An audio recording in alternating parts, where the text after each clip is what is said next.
I'd like to thank you for listening here. I just want to introduce our respected guests just to save your time here. Yes, this was marvelous indeed. We are very happy to see the steps you have already done in this endeavor. Thank you for it. Well, we have many questions, but we need that after. Sure. When we please go. Sure. Anytime. We will be happy to hear from you for sure later. So we are having respected people from, as I told you, Iraqi Council of Accreditation for Engineering Education in Iraq. So we are having Professor Dr. Ziad Suleiman, respected professor who is here. And we are having respected Professor Dr. Ali Naji. And also we are having Professor Dr. Jalal Muhammad. They are here today with us. We are honored by having you today with us. So they are having three, let's say, sessions today with us to explain the sessions. Kak Muhammad, if you can just remove that one and connect it. I will start with introducing respected Professor Dr. Ziad Suleiman. He's currently the chairman of the Iraqi Council of Accreditation for Engineering Education, which is founded since 2015. Formerly, he was the head of Project Appraisal Committee until 2020 and chief consultant of construction at the Ministry of Higher Education and Scientific Research until 2011. He was also the head of Investment Committee and head of Contractual Dispute Settlement Committee at Al-Nahrain University until he was retired in 2020. And before that, he was, of course, the Assistant Dean of the College of Engineering, and also Director of Engineering Consultants Borio, and Director of Department of Engineering Affairs at Tikrit University. He was an active team member in establishing Tikrit University since the educational reports lying down, the campus design, and of course, they're managing all the construction work. And he's a pioneer in construction engineering and management in Iraq. He got his bachelor degree in building and construction engineering in 1978, MSc and PhD in project management in 1991 and 1999, all from, of course, University of Technology in Iraq. So he supervised for PhD and many master degrees, of course, already published many scientific articles in reputable journals. Ladies and gentlemen, let's welcome Professor Dr. Ziad. Thank you very much. Thank you. Good morning, everybody. أول شيء المفروض بسم الله الرحمن الرحيم والسلام عليكم جميعا. We are very glad indeed to be here with you. It's a very nice opportunity that we will give a brief presentation about the Iraqi Council of Accreditation for Engineering Education. I will shorten the name to ICAEE from now on. I would like to express many thanks to the President of the University, Dr. Salah, to the Deputy, Dr. Kausar, to Dr. Ahmed, to Dr. Mr. Tuana, the coordinators of this workshop. So I'm going to give a glance, a short one, on the Iraqi Council of Accreditation for Engineering. As a matter of fact, I was surprised with the presentation done by Mr. Tuana. And a few minutes ago, Dr. Ahmed gave us an idea about this marvelous endeavor you have already done at this university, which is established on modern basis of education. Unfortunately, we didn't know that before now. So maybe we are talking about A and B, not X, Y, Z. So forgive us and forgive my English. I don't use it continually. Okay. The ICAEE is subordinate Certificate of Ministry of Higher Education, consists 19 members from 14 institutions, accredited programs, BSc in engineering programs, division, provide excellence in assuring quality in engineering education, and the mission to serve the constituencies, promotion, advancement of engineering education. Some outlines: criteria should be met so that employers and society can be assured of an adequate level of graduate preparation. The aim of the Council to ensure students are equipped with knowledge, skills, and attitude to enter the profession. Without quality consistency in the evaluation process of the program evaluators, the accreditation process will be meaningless. All the members of the Council are volunteers. The objective is to accredit educational programs, promote quality and innovation, to participate in the development of engineering education, communicate with Iraqi constituencies as we do now, prepare for changing environment. The responsibilities are approval, continuous review, enhancement of the national accreditation criteria, which we laid down in 2017. Manages accreditation process, make decisions, formulates, implement policies, emphasizing uniformity, program evaluation teams, list currently accredited programs. No program yet had got the accreditation. Responsible for the appeals. Those are our volunteer advisors. Jack Rutherford from EBIT, formerly, to the left and to the right, the Asian Dr. Abdulaziz Komar, and the Iraqis in USA, Australia, and USA and Kurdistan.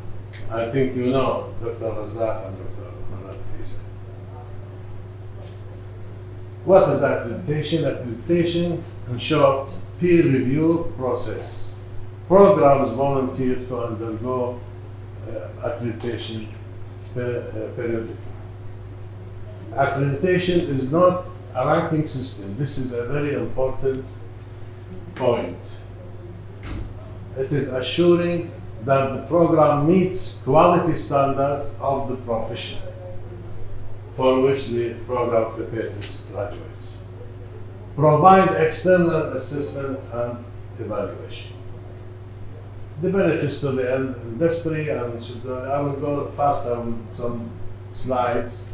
This is important. The ICAEE philosophy of accreditation, which is the same as EBIT. There are two pillars. One, it is based on outcome-based education. And I am very happy, I'm glad that you have overcome this obstacle.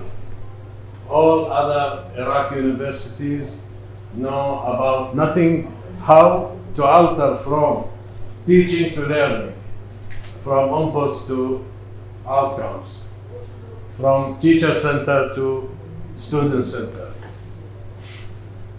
So this is the pillar, the first pillar. The program must adopt outcome-based education. The second pillar is that there is a continuous improvement process.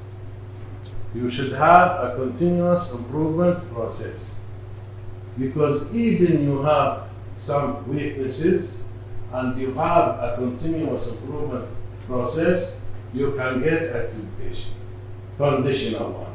So you can treat your weaknesses by time.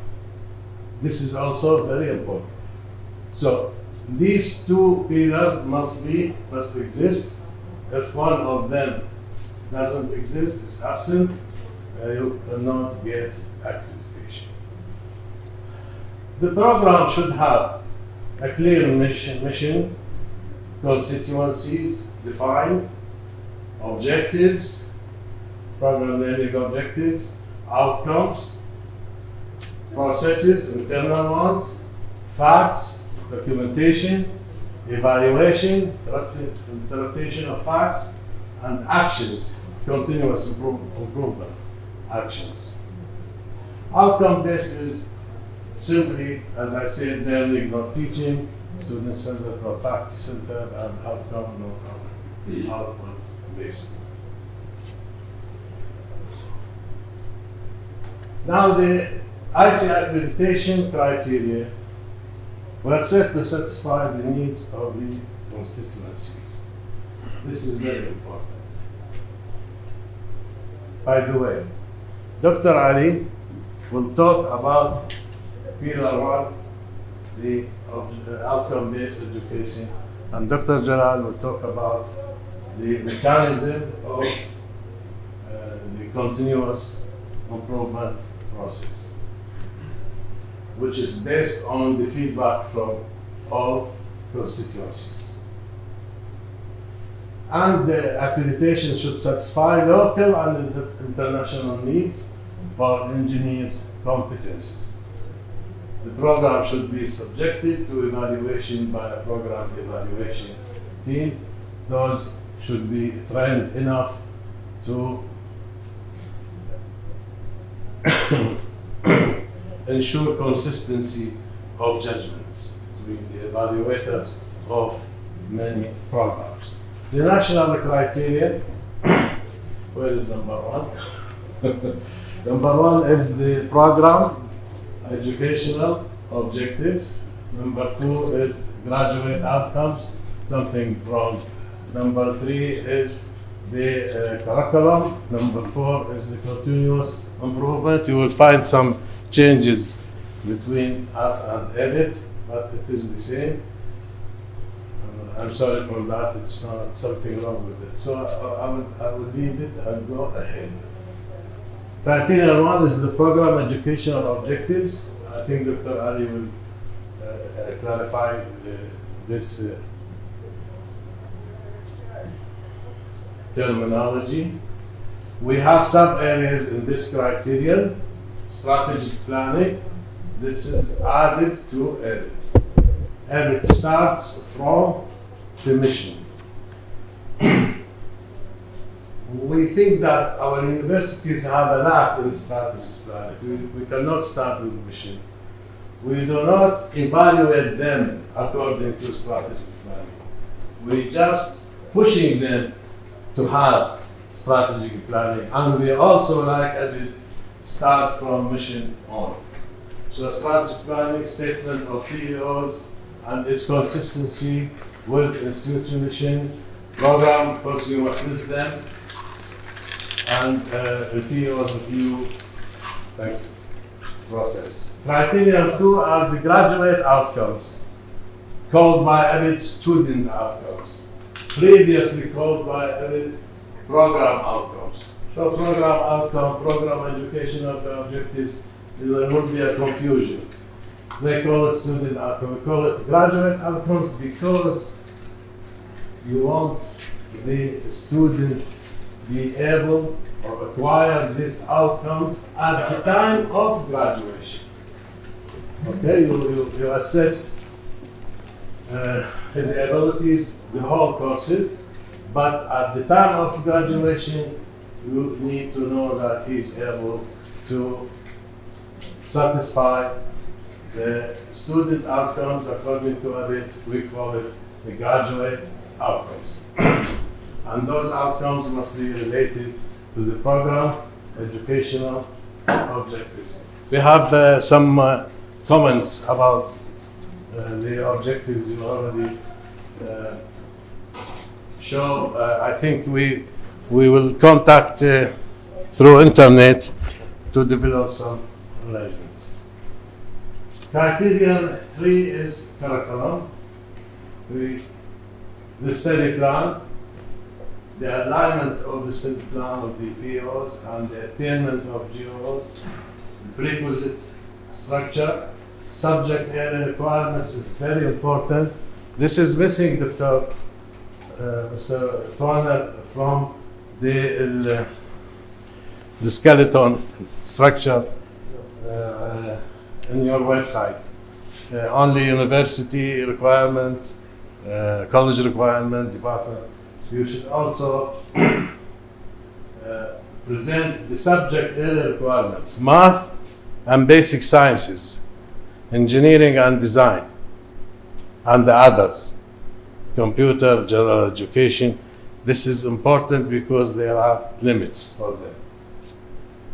Major design experience, teaching and learning strategies, and mapping between course learning outcomes are specifically directed to the course itself, and to the program it is student outcome or program outcome. Continuous improvement, you have the assessment and you have the actions. The assessment, the process, the frequency, the expected level of attainment, and the evaluation of results, and all must be well documented. Then the actions. Do you utilize results in continuous improvement? Do you reassess the changes due to the results of changes? What are your future plans? What are the brief rationale of your future plans? And all should be documented. Student, this is very clear, the admission, performance and progress, transfer, advising, requirement. We added extracurricular activities because our universities in Iraq don't pay enough attention to those activities, and they are very important for the building the student character and mood and attitude. Faculty, you must assess qualification, workload diverted to the program itself, size, development, and authority and responsibility. Administrative support for all the items we talk about, and the financial support for all the items, and the facilities that can serve the objectives. The 9 criteria against 8 criteria of EBIT are general criteria to all engineering programs. There is only one criterion, which is the specific specialization or area or field. For example, civil, mechanical, chemical, and so forth. And this,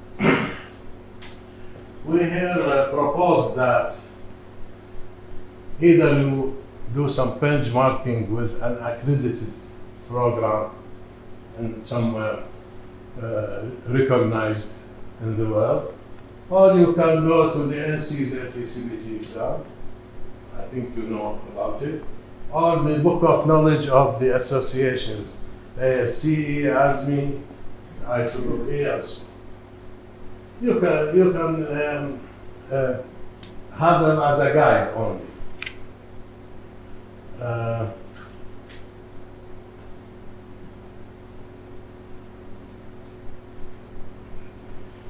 Those criteria was set after studying 13 criteria from USA in the West to Japan in the West. The goal for that is that we aim at joining the Washington Accord and the International Engineering Alliance, so the Iraqi accreditation will be recognized on international scale. Milestones in our work. We first set the graduate attributes, then the national accreditation criteria, then the template of the self-assessment report, then the readiness review worksheet, guidelines review. This readiness review is the first step for programs who are seeking accreditation for the first time. If you have already accredited before, you don't go through readiness review because it is a simplified process than the process of the let's call it SSR, self-study report, and we call it self-assessment report. Then we visited 40 programs in 16 universities, come out with the common shortcomings, inform all the universities in Iraq about these shortcomings because they are common. Then we support 8 programs to prepare and submit self-assessment reports. 4 of them we support them to the site visit, and to prepare the visitors, the program evaluators. Lately we conducted a 3-month PEB training course for LT1 candidates. As a matter of fact, only 36 succeeded. This I already talked about. Keep in mind, the objective is to get programs in compliance. It is not a test. Preparing is a lot of work, and you are going to be confronted, maybe not in this university, you are going to be confronted by traditional mentality. So this photo is on purpose. People will obstruct you. There are challenges. Modification will be required if you attempt for a successful continuous improvement, required in curriculum, faculty, laboratory facilities, and so forth. Minimum to get ready, you need to work for 4 years. And the wisdom is prepare well on a reasonable time. Don't rush it. Because the aim is higher quality education, not the medal itself. This is one side of the materials display you should present to the program evaluators. You know, this is a lot of work, evidence of the constituencies meeting, manuals, documentation for all your processes, results, actions, and you go for the course portfolio. I think you have already course portfolios for all your courses. Other universities have shortages in this field.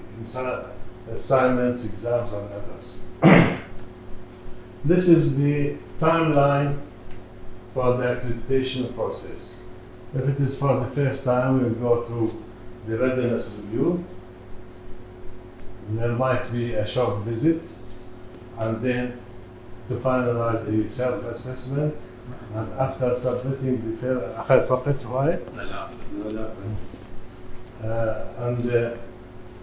the next step is to review the self-assessment report and pick out the shortcomings in the program from what the program speaks about himself in his report. He prepared the report and you read it. So the report should be carefully prepared. If there are shortcomings, there will be the cycle will go again until the report will be representative to the real situation of the program. If it is good enough, we will go to the comprehensive visit or detailed visit of the program. And if everything is documented well, evidences are clear, the program may or should get the accreditation. If not, the cycle goes again. This is the continuous improvement process because it is the main aim that you elevate the level of your quality of graduates. From this slide, I will say 2 items. after the visit, you have 7 days to correct some facts, only facts. And you have 30 days to treat or manage some simple shortcomings.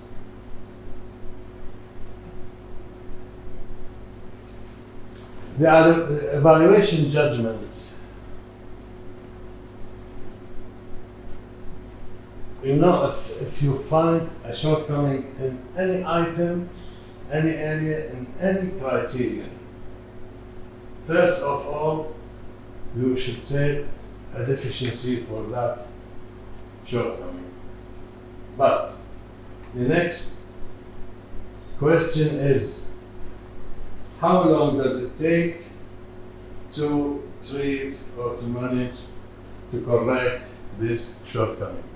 Maybe it's just an idle instrument, or he can buy another one within a few days or a few hours. So you lower the red line to weakness.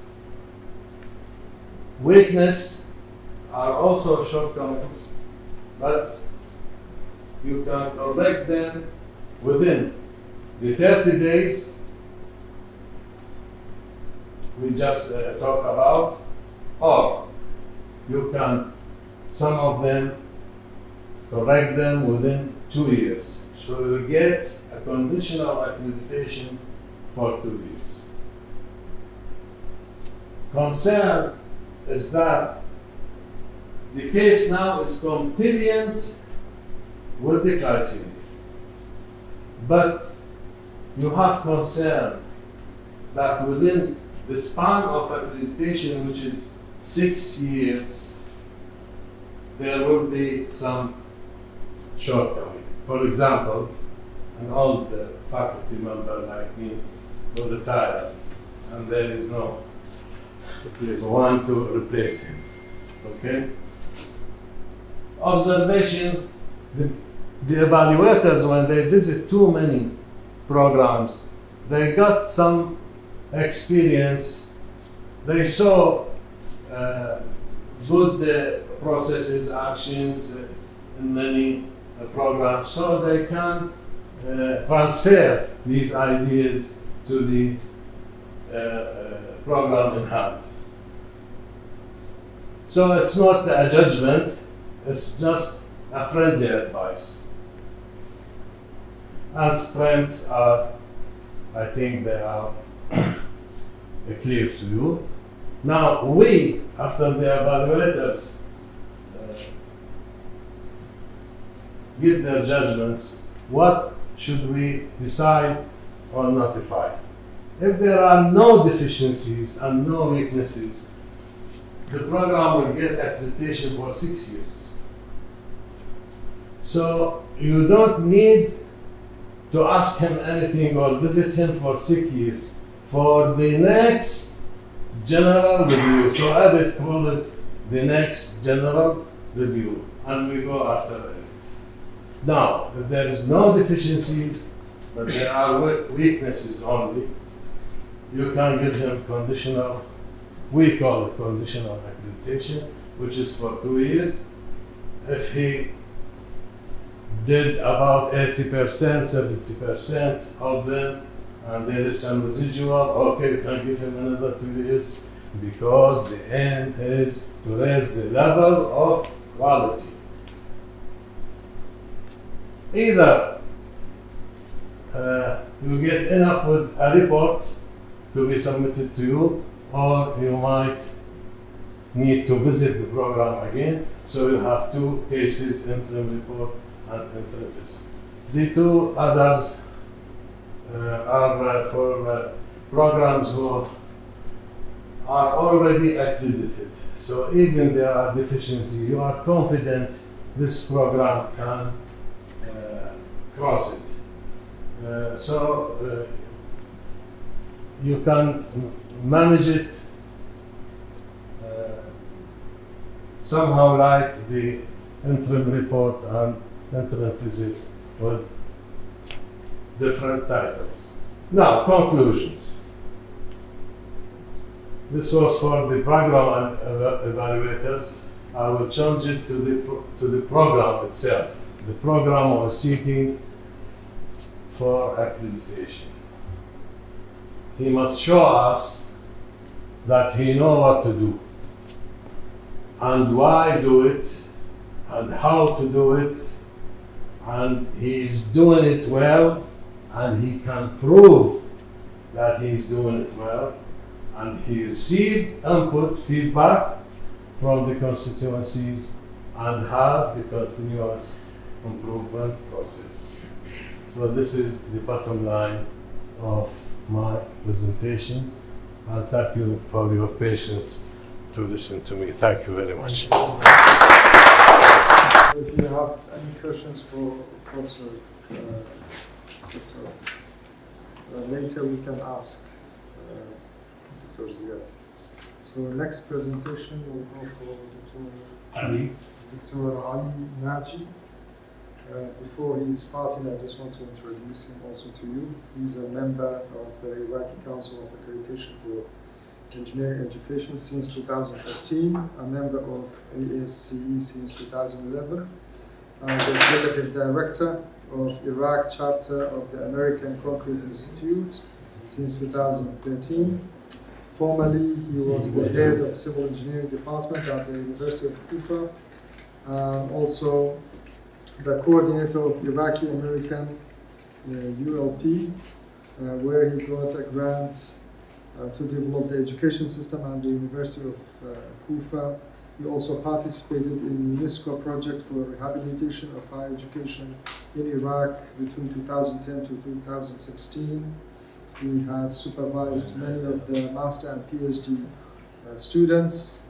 He obtained all the bachelor, master, and PhD degree in structural engineering from the University of Baghdad. His presentation will be under the title of Outcome-Based Education and Accreditation Criteria. Thank you very much.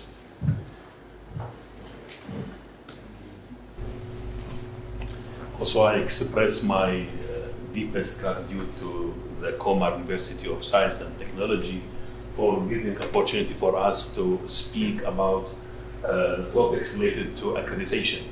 I will focus on the philosophy of the process of accreditation, because I think all of us as faculty members have a concern. Every year we had maybe 100 or hundreds of engineers graduating, but always we ask ourselves how many of them will be qualified engineers. So this is the concern of any educator in the engineering colleges. I believe that before accreditation, we should prepare the infrastructure, because as you know, we all has an engineering mind.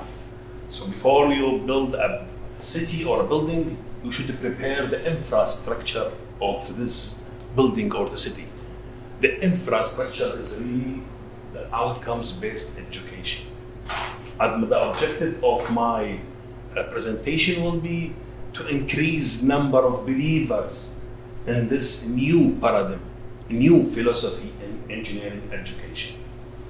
I am eager that I really impressed when I saw here that the university built on this philosophy, and this is maybe easier to change the minds of professors in all university to work in such philosophy. For this one, I got a grant from IREX to work with the University of Kentucky. I titled the project with Move, I didn't use change, because change always you have, I don't say enemies, but always there are challenges. So I am eager to also hear from you what are the challenges. I'm waiting for the dialogue after the presentations to know what are the challenges. Let me start talking about the global engineer. We should define our graduates as a global engineer. Why? Because now the globe is very small, like a small village. And maybe now the leaders of the community of the human beings has a meeting in Glasgow to discuss, for example, the climate change, etc. And it is an engineering matter. Engineers should be involved in such thing. This is one. And two, our graduates will work for sure in multinational companies, even in Iraq or outside Iraq. For this, we should understand in the beginning the type of qualifications required for those engineers.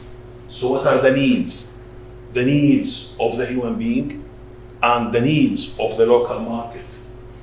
And for this, we should identify our stakeholders, our partners in such process, and then go and improve our education and make it continuously improved. So I here say we should move to outcomes-based education. Why OBE? I will use this abbreviation.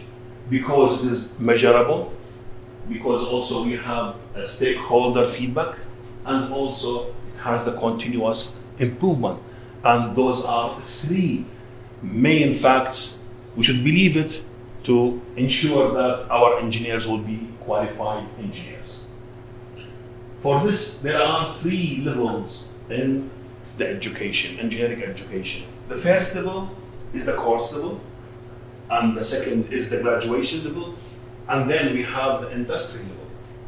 And I think the main challenge is the mapping between those levels. Because you mentioned, I think also saw in your websites, that there are course learning outcomes, etc. But the real challenge is how to map those learning outcomes with what the qualifications will be for engineers. I will not define the learning outcome and the graduate outcome, because I think you have good steps in that. So what is the learning outcome? It focuses on three things. I'm sorry, it's very fast. Can we slow it up or something? Oh, yes, that's okay. There are three types of learning outcome.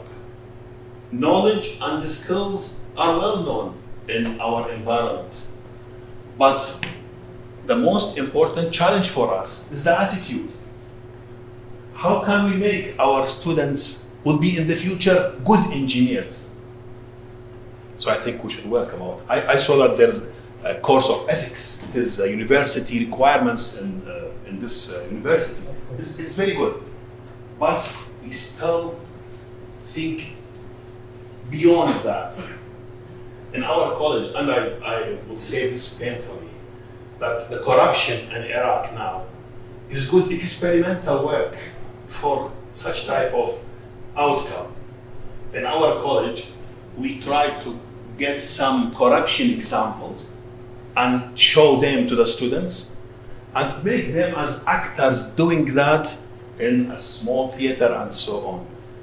I will send you later some movies about that. But I think it is a good way. I learned that from University of Kentucky. They said it lacks a vaccination. When you are afraid from disease, you should take a very big disease, something like that, and show the students to be prepared for such situation, the problem of ethics. So the infrastructure is to redesign our curriculum to be outcomes-based. I think it's happened here. So what about the traditional way of preparing our lectures or instructional activities?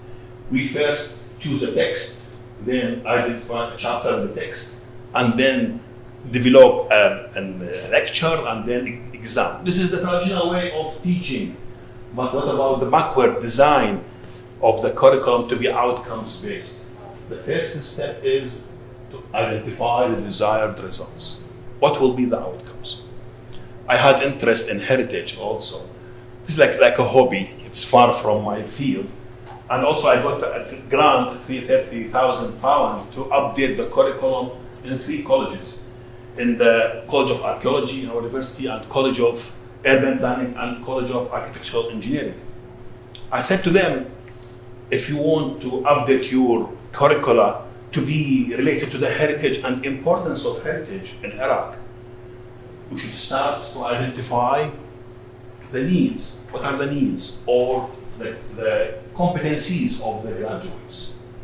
Also, I repeat that the mapping of those three, the third step will be learning experience, and the second step is the acceptable evidence, which will be the next presentation of Dr. Jalal. Another thing very important, I saw in university that there is a project design, and there is, I think, 1 and 2. And I saw very impressive things like, for example, teamwork based and so on, and multidisciplines. Those are very good things because many of the outcomes or the competencies, we can put it in the capstone design, which is named capstone design in the American universities. And because from the heritage point of view, the capstone, the builder put the stones one by one, and then it was carried by like a form and something like that. And, yes, and then the last, which will make this the arch stable, is this stone, the capstone stone. Okay. In our university, we tried the same idea. We have in our city, this is the tunnel of Kufa. The tunnel was designed by the local government and so on. We made a team, multidisciplinary team, and I said to the students, please design the tunnel in another alternatives. For example, the tunnel was limited to, there is a police station here, don't touch it. There is a party building here, don't touch it. Of course, the Kufa Mosque is a very important heritage building, don't touch it. I said to them, okay, leave the mosque as it is, but remove everything. Also there's a full station nearby. So they reached another alternatives better than the way constructed.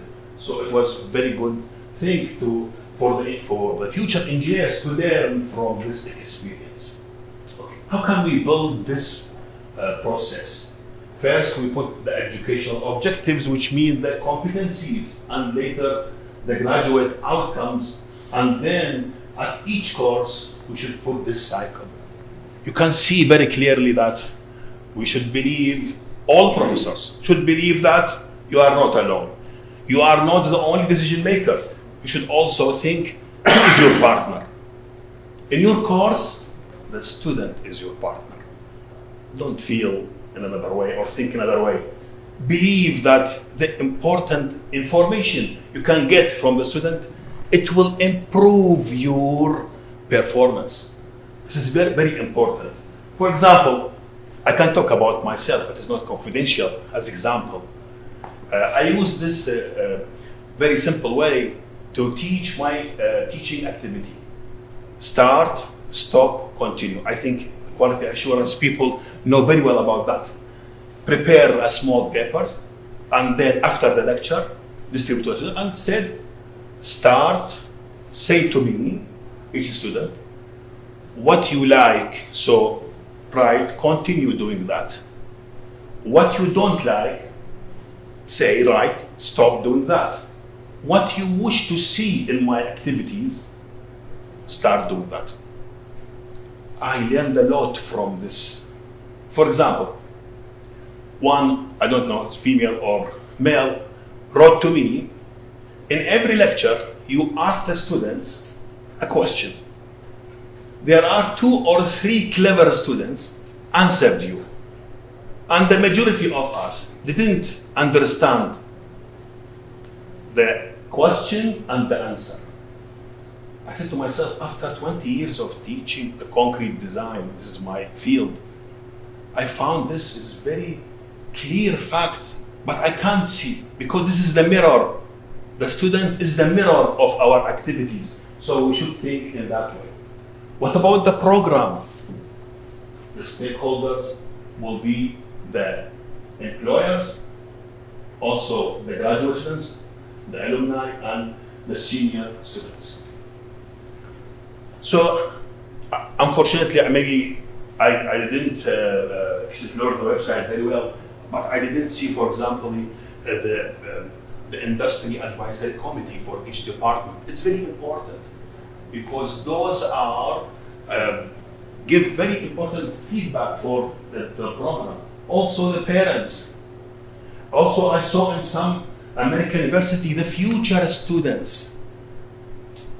Do you believe in that? That the future students are our stakeholders. For this they started a program of K-12. I think you know about that, K-12. Yes, but We have pre-academic learning programs, and we assume for the secondary schools. No, after they have been admitted in our university, we will give them 2 levels of learning. Besides of the English language, they are learning other numeracy and maybe science. And we assume those are our future students, not the admitted ones. Very good. So we have that Foundation. as a foundation. Yes. Very good. Yeah, it's a very good idea. So we started this industry advisory committee, and we tried to cover the discipline in each in the industry advisory board. The gender is very important, and also the geography that the graduates will work maybe in certain areas. And your graduates, I know that maybe graduates didn't work maybe for long years because it's your university, but later you will have graduates who want to improve their university. But what about those stakeholders? There should be concrete process to ask them to periodical review of the competencies of the graduates. And for me, for our college, this is one of the challenges. All things I talk about is not sustainable. For example, maybe the industry advisory committee each year changes. Or the meeting in one course and the other course they didn't meet and so on. Or the feedback are just, as we said, Hebron ala waraq, only words on the papers and so on. There's no, for example, improvement. But this is a sample from St. Louis University, from Missouri. So there is a complete process. How many meetings? What will happen after the meetings and so on. So what we want from those stakeholders, especially the employers, we want 2 things about the competencies. The first, the level of preparedness. Because we put those objectives for us, for our graduates. So what about those who work as engineers with you? You are the employers. Did you say well prepared, very prepared, and so on? The other thing is level of relevance, because maybe those competencies changes year by year. And this is, I think, the attractive point of the OBE, because it is always changing. It didn't stop. I will give one of the examples which is applied according to grant, I think 4 or 5 years ago. This table I saw it before a while. Something also you have to mention the outcome, the strategy, and the assessment method. So learning outcome, there's Bloom taxonomy. I will not talk about that. The same, okay. And this is the formula or the way how to design the outcome, able to do something. All of you are very familiar with this. I will not talk about it, but the strategies, as Dr. Ziad mentioned, should be changed. I use this thing with my colleagues because, as I say, that I have a dream that the believers increase day by day. So I said to them, before you enter your lecture, you prepare your lecture, but just stop in the door and think in yourself, in your mind, that اسمحوا لي أقولها بالعربي أنت مدرب وليس مدرس. You are a trainer, not teacher.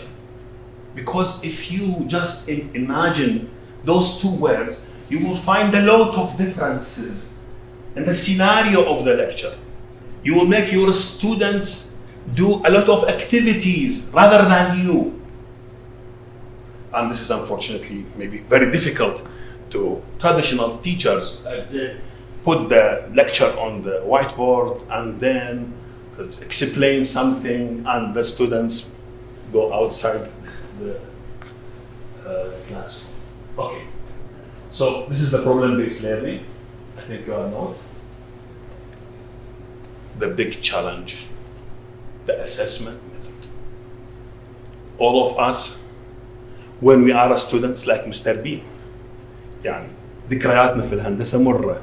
Yes, we have a painful memories in engineering education when we are students. Always we are afraid from the exam because the exam is exam. Yes, I can't say only exam. But in OBE, no. Exam, one of the tools. For example, there are two types of tools of assessment, direct and indirect. And one of the indirect is to ask your students to evaluate themselves. Did they learn from you? What are the abilities? Did they have the abilities you put it? For example, in my course, the student will be able to design a reinforced column. Dr. Ahmed, like the same field. So, please, my student, write. Do you agree or disagree or strongly agree, etc. Like that? This is a sample. Please rank yourself, evaluate yourself, put a level. This should be before the exam. Later, I put a one question inside the exam who will test this question, test the ability of the student. So this is the problem of exam. I will show you one example also from my course. Dr. Jalal, after me, we will explain in very detailed way the rubrics. We all correct the answers of the students. I always said to myself, I like two types of students. Who reach the answer, I put full mark directly. And who did not answer, I put 0 directly. But the problem, I think also you share the same feeling with me. The problem, if the student reach another answer, and I ask myself, what will be his mistake or her mistake? So, and what is the level of mistake?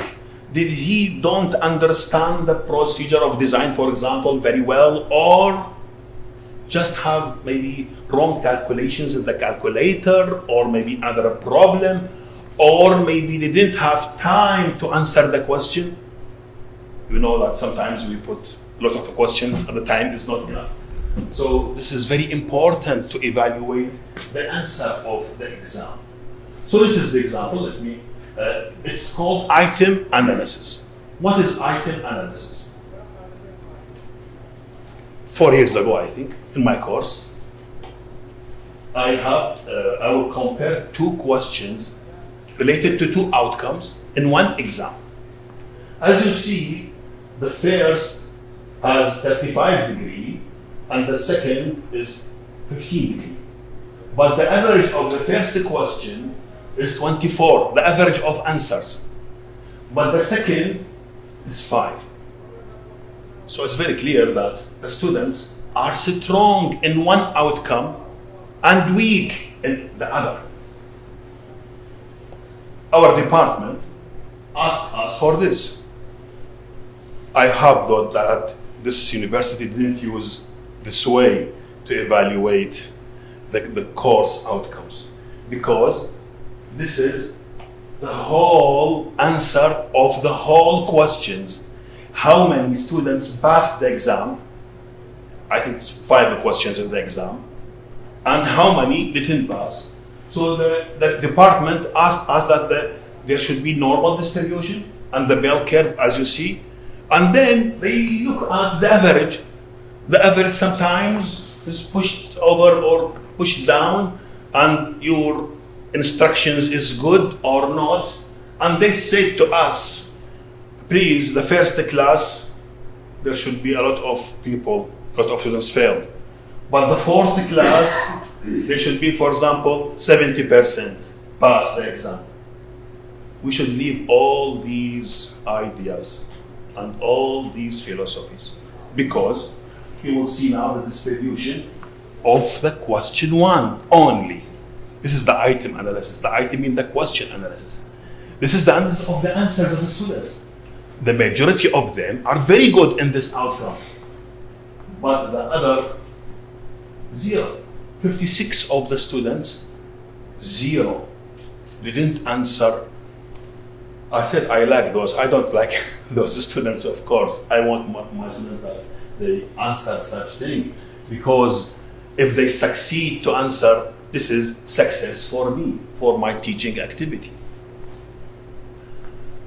Then you should compare between the student rating and the instructor rating based on rubrics, and then you will find where are the weaknesses, the points you should develop, improve in the teaching activity, maybe in the teaching strategies, learning strategies, or the assessment method is not proper for such type of outcome.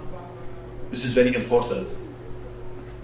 In that way, you can have continuous improvement, because those suggestions will convert it to an improvement plans, and then you, as a professor, you will improve yourself, and the department, which is composed of professors, will be improved continuously, and the engineers in our country and outside our country will be improved continuously.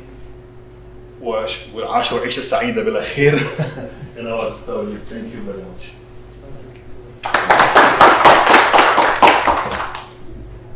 So we are having respected Professor Dr. Jalal. I just want to share also a short bio.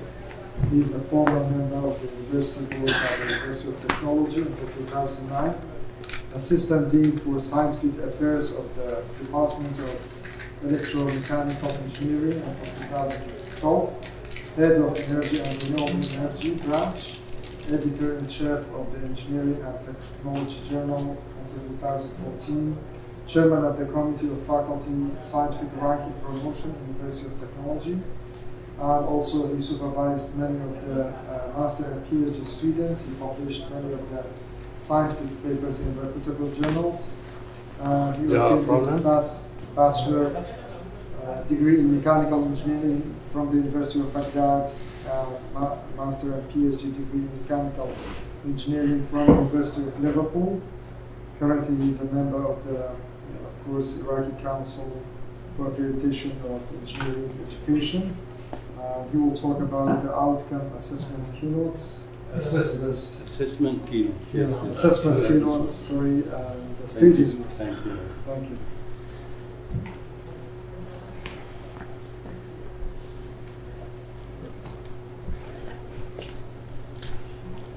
اعتقد هذا شلون يقولون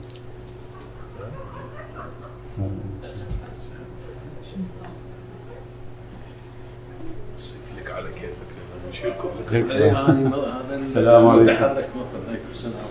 I will talk about my actual personal experience in this field. Before 2013, actually I not believe in quality assurance, because we have so many years listening to them and there is no actual practical work. In 2013, IREX organization is an American organization linked between American universities and Iraqi universities. So I had many projects with them in Missouri. The first project is about renewable energy. The second one about energy efficiency. The third one about ELVIT. The fourth one about problem-based learning, and the final one about ethics in engineering. That was last year, but online, with Georgia Tech University in US.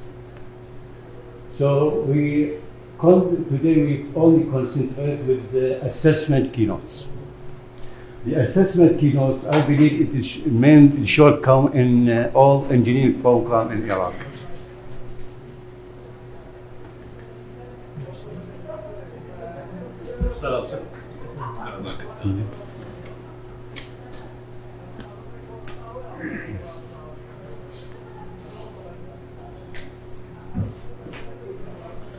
All the examples here I took from my program.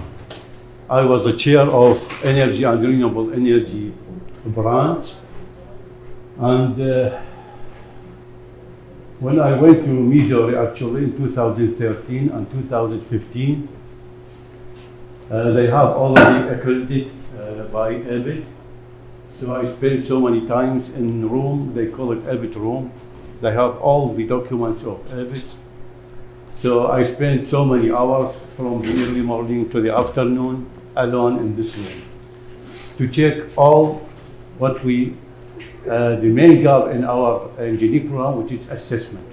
How they do the assessment, how they build the results, how to get the conclusions, how to do the actions after that. So actually I spent so many hours for many days in this room. When I come back, I full of information, full of courage. Now the main challenge is how to apply these informations in our program. So actually it depends about on administration. If the administration with you, especially in Iraqi universities, the deans, the chair are always listening to the ministry. If you give them a letter from the ministry about applied anything, they will respond. Otherwise, no one will listen to you. The problem in accreditation is not the personal work. You have about 33 courses. And all these courses should work together to get accredited. The assessment, everyone in the department should share with the work. So the first problem, you have to convince the administration to help you. Then you have to convince 33 faculty to apply the assessment. So actually it's a big challenge. We have suffered from that. Sometimes we get results, sometimes not. But actually everyone in the university know Dr. Jalal is about EBIT. Well, actually everybody is not like me. Because I force them to work. They not work by themselves. I force them to work depending on dean and president of the university. For outcomes, we have EBIT A2K till 2018-2019. They changed it from A2K to 1 to 7. We have result for 5 years. 3 years A2K and 2 years 1 to 7. So when you to show the evaluator when he came to you, you have to show them results, the results of assessment. The results, I saw Missouri and many American universities, usually they have 4 years results. 4-year result to convince them you have a cycle. Assessment result, action, reassessment, action. For 4 years, you can convince EBIT that you have a cycle of work. In our ICAEE, we have the same EBIT outcomes, but there is some change in order. Now, the first one, what we call it, outcome-based education. The core of the accreditation is that the student attained the 7 outcomes. When you see these outcomes, only one, the first one about math, engineering, and science. All the other is not scientific. So, in all our engineering program in Iraq, they only concentrate on one. So you can't say it is objective learning. Why? Because it is only one from 7. So when you say, obviously you have to concentrate on the other. So how you are concentrate on the other? You have to apply them. How you have to apply them? By assessment. Of course, the assessment not enough. You have to educate the students. The assessment, maybe you do it one in a month, maybe in semester 1 or 2 assessment. So actually the assessment is not enough. You have to always educate the students for the other outcomes.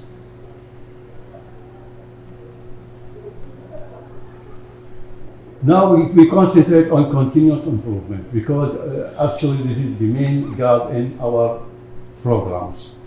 The mapping between ICAEE with 1 to 7, I checked the internet, I have seen many mapping.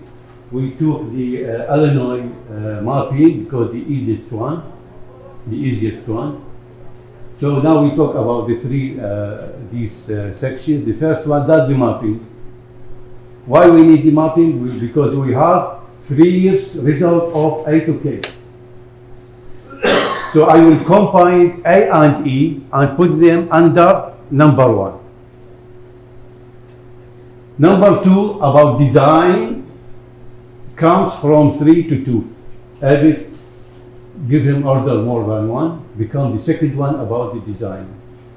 And so on. 3 is B the same, 4 is G, 5 ethics, combine F and H, 6 combine 3, I, J, K, which I found it very useful. Why? Because previously I found very difficult to measure I, J, K. No one of this faculty accept to do the assessment of IJK because it is difficult. D becomes 7. That's the assessment. What we need in SSR, we have to demonstrate these 3 results. The first one, the most important one, is the course assessment. That's the most important one. The second one about survey for the exit student, the 4th year, and the alumni survey.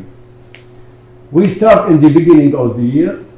The first, that was about 2 weeks ago. I make meeting online. Suppose all the faculty was attended. I asked them to choose. I start with number 1. Who choose number 1? I take to them. Number 2, number 3. I make this map. We need at least 2 assessment for each outcome. Of course, everybody choose 1. Why? Because it is related to math, engineering, and science. So everybody he won't make any excess effort. Normal assessment, just arrange it. Now the problem in the outcomes, it is about sometimes 3 lines when the EBIT explains this outcome. This outcomes, we can't measure it right away. We need what we call it, that one of the example about outcome 1. That outcome 1, that's what the most important thing in the assessment. The assessment, the outcome 1, divide into 4 parts. The first part, recognize your work. When you come to work, how you recognize, let's say, mechanical engineer. What is mechanical engineer in this part of work? That's number 1. So we need performance indicators. Performance indicators is very important in the assessment. Why? Because you will make the outcomes measurable. You can't measure it in one way. There is part for science, part for physics, part for engineer, part for math. In this way, you will divide your problem in the 4 parts. So that the performance indicators. Indeed. The recognizing first one, which is previously was E, and the math, science, and engineer. And the right is the rubric. What's mean by rubric? Usually, when we mark the students' work, usually, let's say, have 100 of student works. I start hard in the beginning. After that, I will see weak solutions. I start to becomes soft and soft. When I finish, I can't go back. So it's actually not fair marking. No one can say is quite fair in marking all the students. The rubric will solve the problem. How will solve the problem? The student will know how he get 4. I give this to the students. There's no answer, but he will know how to get 4, how to get 3, how to get 2, how to get 1. So this mark, performance indicators with rubric, will make the assessment very easy and fair in marking. That's the problem. The A is about recognizing. B contains the other 3 parts. That's the solution. Now this is for students. I give them to the students. How, in the first part, how we get 4. How I get 3, and so on, all the other parts. This will make fair marking. Usually when I use this one, I feel satisfied with myself. In front of the other, in front of the guy, you will work fair. Why? Because you have a map of marketing and make also they make it easy. The other thing, no student can object. Why? Because he can see what he did. This is for me. This is for me, not for the student. How I can make by this one. This is make the marking very easy. I divide the solution into 3 parts, and the first part about A, the part of B contains the other 3. Now we have portfolio. We have a problem with the portfolio. Actually, no one can work without portfolio. The portfolio is very necessary. So I force them to do the portfolio. The portfolio will make the writing of SSR is very easy. Why? I designed the portfolio so it contains all the necessary information of SSR. The syllabus, the CV, according to EBIT. EBIT have a special form for CV and for syllabus. So I put the form in the portfolio. The whole plan of teaching, the details of the assessment, and the other tables. That's the result. That's the result. The main advantages of performance indicators, you can solve the problem separately. If the student have shortcome in math, of course that's one assessment. We not work with one assessment, we work with all assessment. I make summation for or averaging for all assessment of math. For all assessment, the math have number, science have number, engineer have number. So when they say there is a gap in math, I can solve it. This is all from Missouri. I check and study their SSR in details. And they have what they call it FE, Fundamental Exam in US.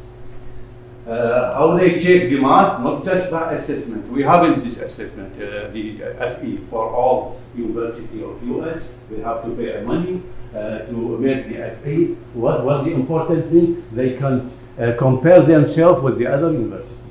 And they put the comparison where the SSR. They can prove they are okay with the other. And they have, I can't remember the name of the super university in US, they put as example. And they compare it with it, above or. So it's not just comparing with the other, you are comparing with the ideal one. With the ideal one. I saw this number of this, I said, why this number didn't report the ideal one? You always need to compare yourself with it. In Iraq, we have in this one. So usually, just by doing this way, we have assessment of number 1 about 17 member of faculty did the number 1. So I make categories: math, science, and engineer. Also, the average is required for outcome 1. Now, this portfolio, we took it from Dr. Ali from Kentucky University, which is very useful. I have obstruction from the faculty and for all university, especially our president told me your portfolio is very complicated. It is complicated for the first time. But later, in the second, in the third year, it's just update and renew the assessment. So table 2 have highest number, grade, lower, mean, and standard deviation. Table 3 is the most important one. In table 3, we did the assessment. When I finish the assessment, not before the assessment, I do it after the assessment. Ask the student your ability to answer my questions. I give you the information, I give you a questions. Now rate your ability to solve the problem from 1 to 4. This is very good indicator. We took this indicator to the council of the department and we put a list, every faculty with comparison between these two. If the difference is more than half, there is a problem. Sometimes negative, sometimes positive. There is lazy faculty who give the students easy questions, everybody answer. The other way, there is a hard faculty. Give him not enough information to solve the problem. Also, there is a problem. If you have exceed 0.5, we will ask the faculty to do action. Put the action here, and we will check on you next year when you do reassessment. Last table 3, in table 4, the action what we are going to do. If the difference is less than half, it is acceptable, and you have also, we ask you for sustainable result. After that, everybody should share. Sometimes they say it is make everything to the faculty. Don't ask them. Jack Rutherford, consultant of Edit, we have a project with him, and he told me, don't ask all faculty. If you have 2 assessment for 7, you have minimum 2, so you can ask 14. Actually, that's good for him, but not good for us. I ask all, because for sometimes the assessment is not enough, or it's not good enough. The result's not good enough. When I checked, because before he did the assessment, I asked him to give me his problem, to see the portfolio, the performance indicator with rubric is good enough, or we make it fast. So always we need to more than the required. That's the result of the course assessment. This is the name of the course. GOO1, outcome 1. His result, 76. What the target? You have to specify the target. Usually 50 passed, but this is not enough for accreditation. For AMIC, usually 70 is acceptable. And not on all courses. In design, they ask you more. In design, they ask you over 80 in design, but for other, they accept 70. So actually, this is target we specified in council of the department. So we specify it at 70 for all. That the other course, they did assessment for 7, 78, higher than 70. Of course, the numbers is not confidential. You have always to suspect the result, because when you force the faculty to do the assessment, you expect something, always it's something not right. So you have always check after them. That's the second outcome, number 2, the most important one for engineer, not for technical engineer, for engineer. the design is the most important one. So they put performance indicators are very complicated. You don't need all the courses to do the assessment. Maybe 2 is enough. 2 assessment for design is enough. As you can see, the design, the requirement. Now, some philosophy of some university, they say, put the objectives of the course as performance indicators. That is good, okay, for number 1 and number 2. Why? Because when you say identify requirement, what's requirement? You have to go to specific problem. So you are going to objectives. For ethics and other, no, there is different. So they have to do the requirement, they have to do the trade, the economic part, they have to do a standard, they have to use a standard. They have to use a standard. So all these requirements, all the design, how we know the design, the requirement? By the performance indicators. These performance indicators not from us, that's from American university, from specialists, and each universities have different performance indicators. They won't accept any performance indicator from other university because they say, okay, we had more than 100 years of teaching, we should have our own performance indicator. But actually the difference is not quite good, not quite a lot. They are similar. That's for the students. That's the result of my problem, design lighting of our room. We have code, Egyptian code, and we have so many requirements in the problem. And you can see there is 5. You can't exceed 5. Performance indicator, they also recommended 3 to 5. Don't make less than 3 and don't exceed 5, because if you exceed 5, it's going to be too complicated and for the faculty. So that's the result. That's the table 2. Outcome 2, the acceptable difference also need to be sustainable. As you can see, these numbers are between the faculty. I mean, the faculty can actually make this number easily over 70 and easily lower than 70. So that's actually responsibility of the faculty. We can't go more than that.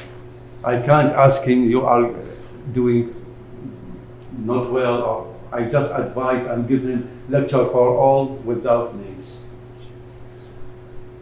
That's for my course. I usually do most of the outcomes.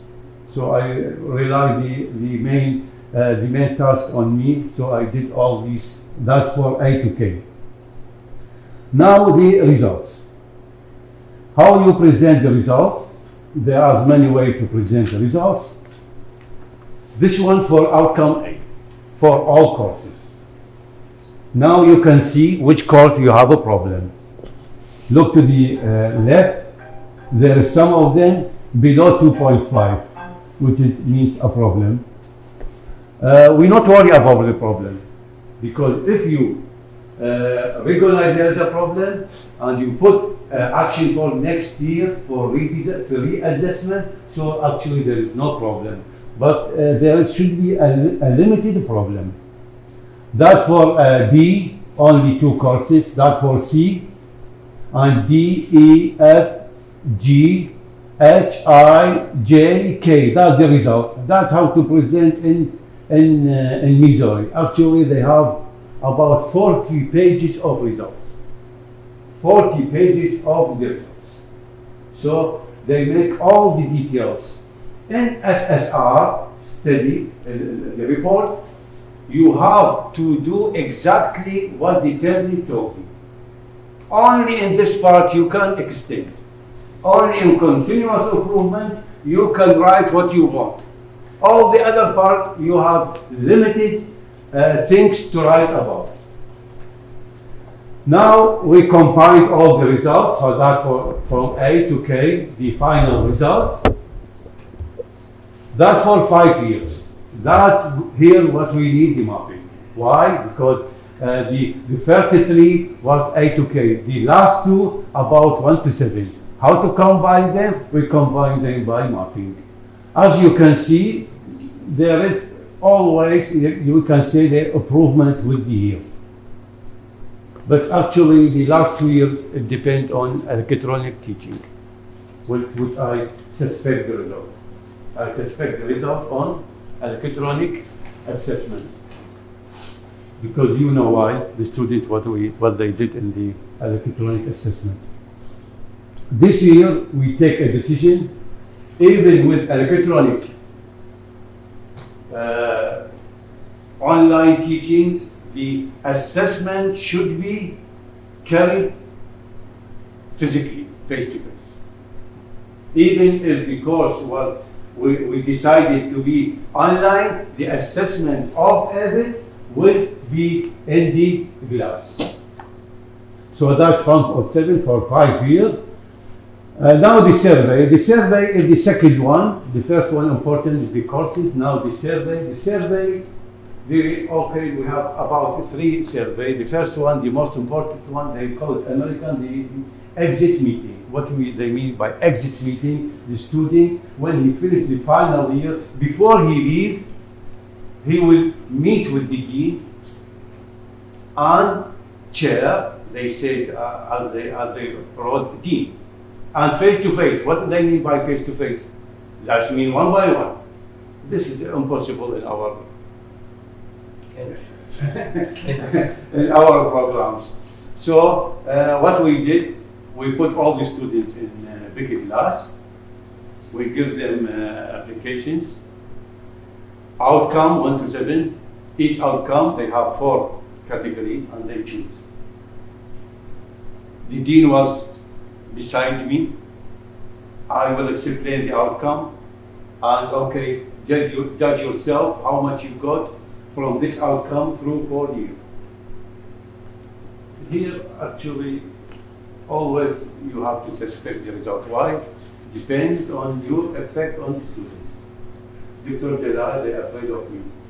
The emotions always. Because I see them many courses and they are, so they of course we ask them, by the dean and by me, feel independent. Even don't talk with the student behind you. Because they usually ask themselves. Be independent and give you answer. In exit meeting, it is okay. But for alumni, we depend on postgraduate, MSc and PhD. Always those, I give them hard course. So they always, when I make it, they give me good mark. So you always keep in mind the risk effect actually make the result suspicious. So that before rating. Now the industry advisory board. It is essential part in accreditation. You have to have industry advisory board. Usually in Iraq we depend on personal relation. I have many students who are become in the Ministry of Electricity. Some of them are become deputy, some of them are consultant. So I ask them to come to the university, and because our program is about energy and renewable energy. So the main ministry is electricity ministry. So the it was out. We first of all we show them the curriculum. Sometimes they suggest like combined cycle because it is increased in Iraq. It is simply the hot gases from gas turbine. Repeat the hot gases on the boiler to heat the water. So we add it to the curriculum. Then we give them the outcomes. They're not going to be agree or not because it is we already applied, so they can't say okay or not. Then we show them the objectives of the program if they have to add anything. Then we have open discussion. After that, we have about 1 or more than an hour each one. We ask them what the shortcoming of our students. The shortcoming is clear. Usually about communication. Your student can't write report, your student can't make a seminar, your student in ethics, there is a weakness in the ethics, and so on. So it is all about outcome. That the advisory board, how often they meet, there's no think about it, about that. You can say 1 year, every 2 years, every 3 years. In Missouri, every semester they have advisory board meeting. For us, we make 2015, 2016, 2017. The president of the university don't cross with me, so we can't make until 2020. That's the result of the survey. That's the result of the survey. If you can see the green one, the highest one, that's for electronic. I make it electronically through Google Classroom. That exit meeting with the students. So because it is through Classroom, through my course, because I teach the 4th year, they give me good mark. So always be careful about how to collect the data. That's alumni. Always the last one is the highest one. Again, this is physically. But again, because are small, and when you say exit meeting, you have more than 100. But when you say alumni, it's not more than 15. So the exit gives me a good indication more than the alumni. Now the action, when you put the result, you have to do the actions. What the actions? Actions, it depends on the assessment and depend on the survey. The survey of the students, usually they complain about the lapse. The electricity cut sometimes. The student can't reach the instrument. The special staff who do the experiment, or sometimes there is no experiment, there is just reading. So they always, the student complain about the what we do with the dean, always make a committee, make tour to the lab, correct or update the devices, repair the unwork, and so on. I think we talked about that. We start collect student work about 3 years ago. What I did, I want to check myself in front of department, university, and ministry. So I collect the data, write the SSR, I send it to US, to Jack Rutherford, who's consultant, who, also under the IREX project, because it's need money. He said, I will make evaluation, but virtual. In virtual, I send him a photo for every facility, even my room, everything, the lab, and so on. The final, he give me 2 deficiencies, and say your assessment or your program could be accredited. Could be, which is actually very encouraging. Could be accredited, but it need money. About $40,000 for each program.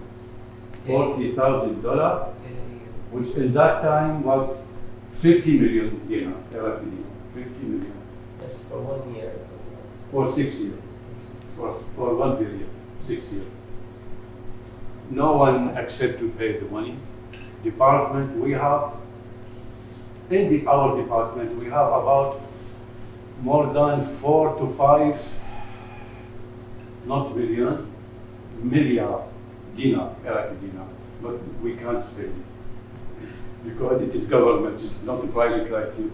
So actually, even the ministry refused to pay the money. But we continue work. Now, Dr. Ziad, with the council, promised me I apply for accreditation, national accreditation. And we are waiting them to visit my program. Even the visit needs from the ministry permission. I don't know what they mean by permission. This means the ministry said you can't get unaccredited until we authorize.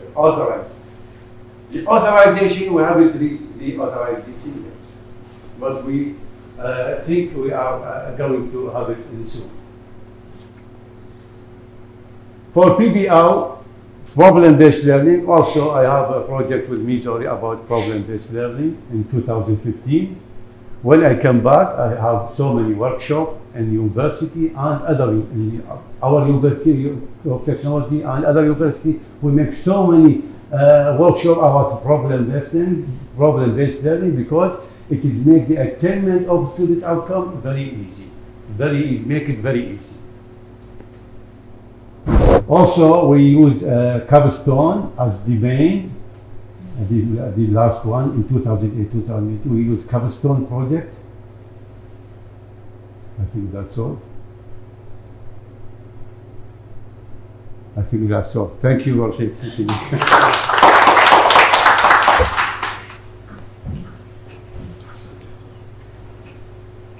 Thank you very much, Professor Zilali, for the impressive information, sharing this information about the assessment. In fact, our university we have conducted this kind of assessment, especially for engineering and accounting. Petroleum engineering also, civil engineering, but wasn't continuous. Unfortunately, as you said, some of the issues happened. We also sometimes probably we are facing some issue with not having, let's say, constant number of full-time faculty members. So this is one of the issues. We sometimes should rely on the public, let's say, universities, Suleiman University and other universities. So for that issue, probably we cannot all the time feed our faculty members with the same. When we are telling them for one semester, 1 year, then the guy is going changing the new stuff. It's going again we start. So the cycle is continuous. Pay them more. Yeah, we are paying more, but still. Anyway, thank you very much, respected professors, for sharing this fascinating information about accreditation. So now is if Dr. Ahmed open this session for Q&A, or you want to have it later? I think casual questions together. Later on when we have, what do you think? When we sit together, we will discuss the issue. There are volunteers. Any questions? Dialogue is important.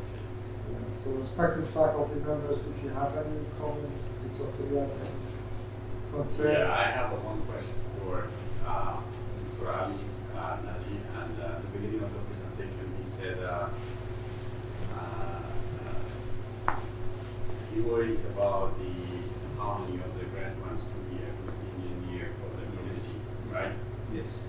And do you believe that Iraqi universities have a good curriculum and good assessment, those kind of stuff? And I'm pretty sure they are the good engineer for the community, but they have a problem with critical thinking. They do not have the ability to be they are not a critical thinker to solve the problem in the Iraq. That we have a lot of problems in here, and we don't have a critical thinker to solve different kinds of problems like the civil war in any other things. Do you believe that we have a deficiency in our curriculum, in the Iraqi curriculum, DSC program, to fill that gap? Yes, it's a very important point, really, because when we worked with the University of Kentucky, for example, they found that the level of Bloom taxonomy for each, I said that we should classify each learning outcome with the Bloom taxonomy. They said that we expect that you depend on remembering information in the first class, but later years, you should develop the outcomes for the students to be like, as you said, synthesis and maybe evaluations, rather than applying, for example, for this.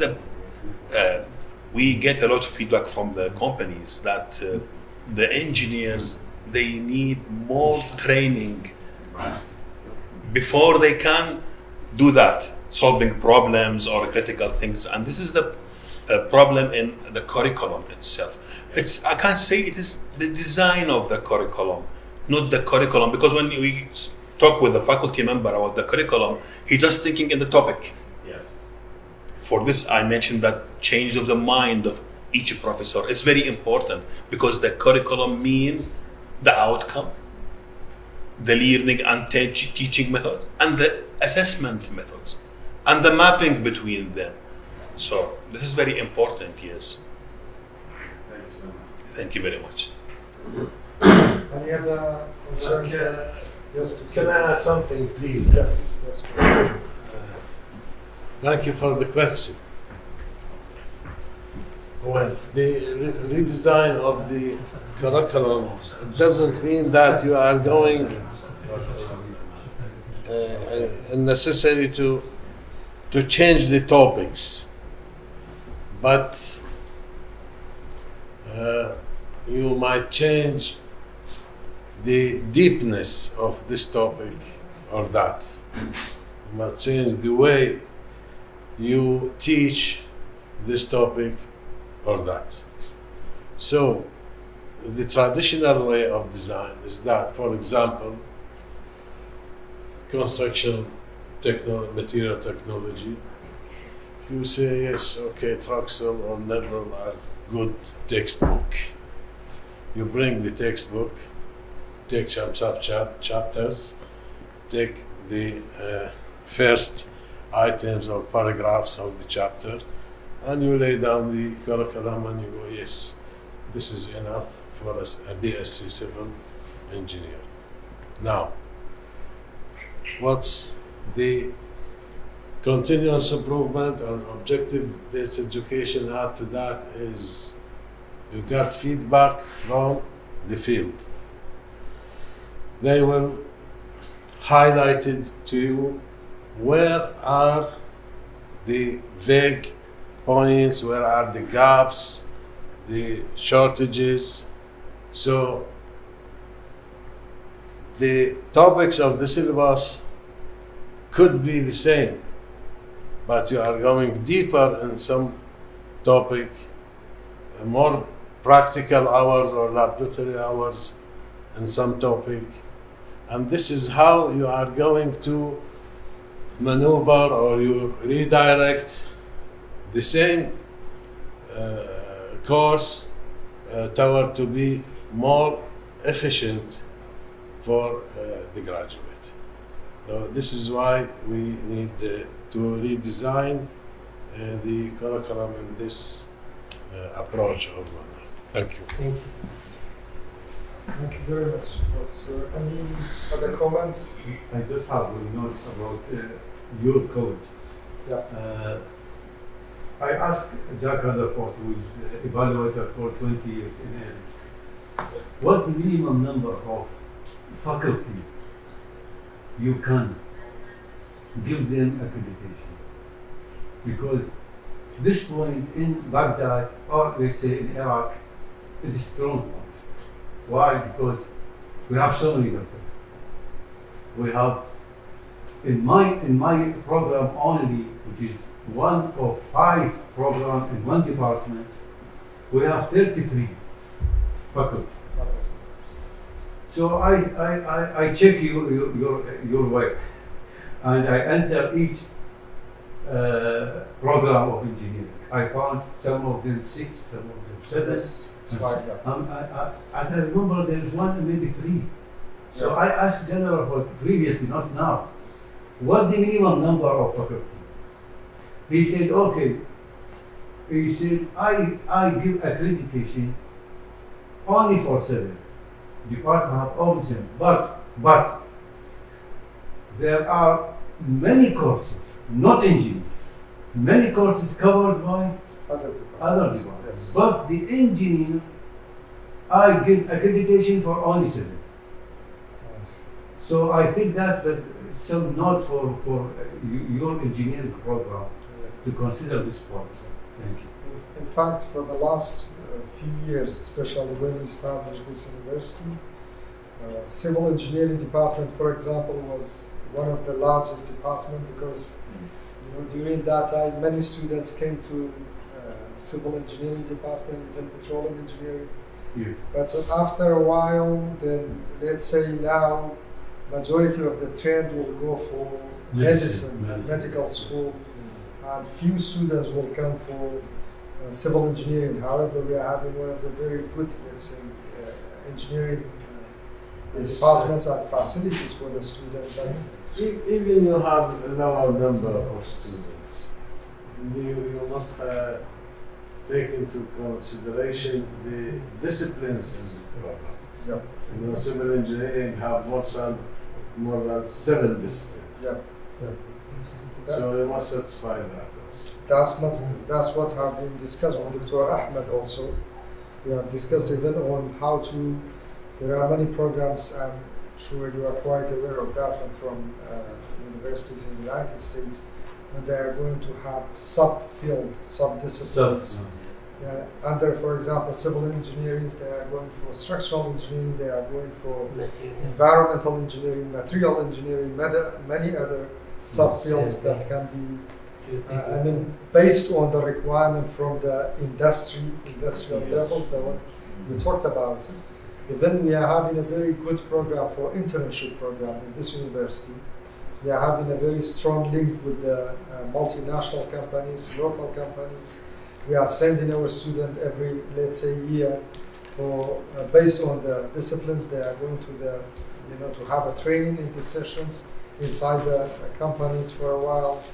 So we are having this strong link. But to be honest, when it comes to the design for the outcome-based education, which is mainly majority of the developed countries, they believe that this one is the place when we are training our students to be, let's say, qualified for the international markets. Still, in this case, we haven't directly asked the multinational companies and the local companies which kind of, let's say, competences you want, which kind of skills you want from us, from our students, in order to just engage it into our programs later. Our student will graduate with this type of competencies. We haven't done that step, but this is the step that we have discussed with the respected chairpersons, as Dr. Ahmed, we have discussed on that one. So how we are directing our program by having a feedback from the let's say markets, industries, to see what's the gap exactly we are having, for example, in our departments. So that's the very good trend actually to go for it. But yes, as you say, in terms of the faculty members, we are having this issue all the time, and we are, for some cases, since this is a private university, and by the end of the day, we are relying on the customers, and this is a business for some of the respected investors here. So we are forced to rely on part-time faculty members, sometimes in some of the cases. This was in Baghdad. Last year, all the private colleges are satisfied with the number of students. So many students are go to them. Yes, this is our case actually. We are also satisfied. We are having, by this year, So we are going to reach have more 2,000. faculty. Yeah, but the issue is with the departments. If you are targeting Which discipline is attractive for the student? medicine, You can have medicine engineering. We have all Medical so many. engineering. Medical We have so many. Yes. that, Dr. Filiad, he has a class left. Or biomedical engineering. Yes, medical or biomedical. Yes, But we I give already you example. proposed that one to. But I give you example, the المعاهد, what they call it, institution.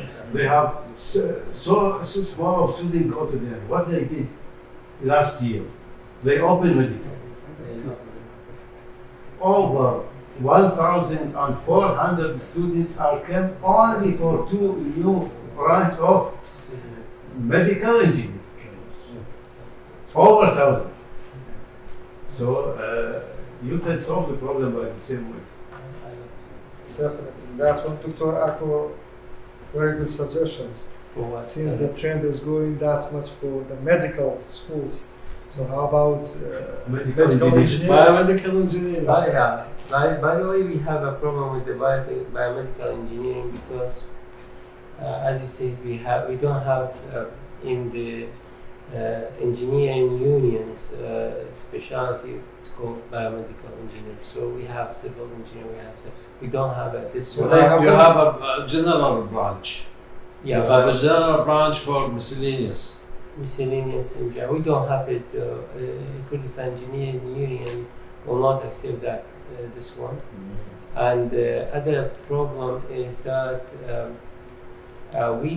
we did that for the biomedical science, not engineering, because the medical science medical science information technology. They have half of them IT and half of them are with the medicine. We have developed that program and we have offered this program this year. I think we have students are admitted. But for the biomedical engineering, we don't have, I think the problem is both. Marketing, we don't have this kind of. So the recognition is It's- required it's- by and also it this kind of needs- scientific- Yeah, exactly. Yeah, There it is needs a high also demand for that. Yeah, And the union, the engineers union, should reconsider this subject. so yeah, it's based on the and they have to- on the market need. It's international. Yes, It's internationally recognized. So I didn't have it. yes, it's already. I will give you an example. For environmental engineering, we have offered this program for 2 years and we don't have the admission since 2014. The same thing for Yeah. but they start Also- medical engineering. Yeah, It's so attractive. So many students are. because of the word of medical, right? Yes. Yeah. And we have also petroleum engineering. We have also very good high level of students, but now the curve is down. I don't know why. Dr. Waqid, there's demand, there's work opportunities. That's the main point. Yeah. The work opportunity. Yes. We like to have this one, by the way, we have, and we discussed that with Mr. President, and we have some kind of concerning point about. The recognition is the problem. Yeah, If this was is the one. recognized, The highest problem is that can the graduates from this department can have a syndicate ID card or not? Oh, they refuse to give this one to something that they don't know where to put this branch. If it's civil, no. It is medical, no. It's not an. So there is nothing called general engineering that they give it as an ID. And by the way, we have to assign engineers to the hospitals and medical branch and something. And this is for our small city. I don't know. Well, We have a problem. What about the fourth industrial revolution and the new jobs? And we don't have that industries in our country. Well, last year, because of Corona, Ministry of Health, over thousands medical engineers had job. Last year. but Even in the private sector. Science and engineering. but we have They are discussing blamed that now for making, by the way, globally, it's true. Those are the people who are blamed for starting Corona because they were engineering some of the genes.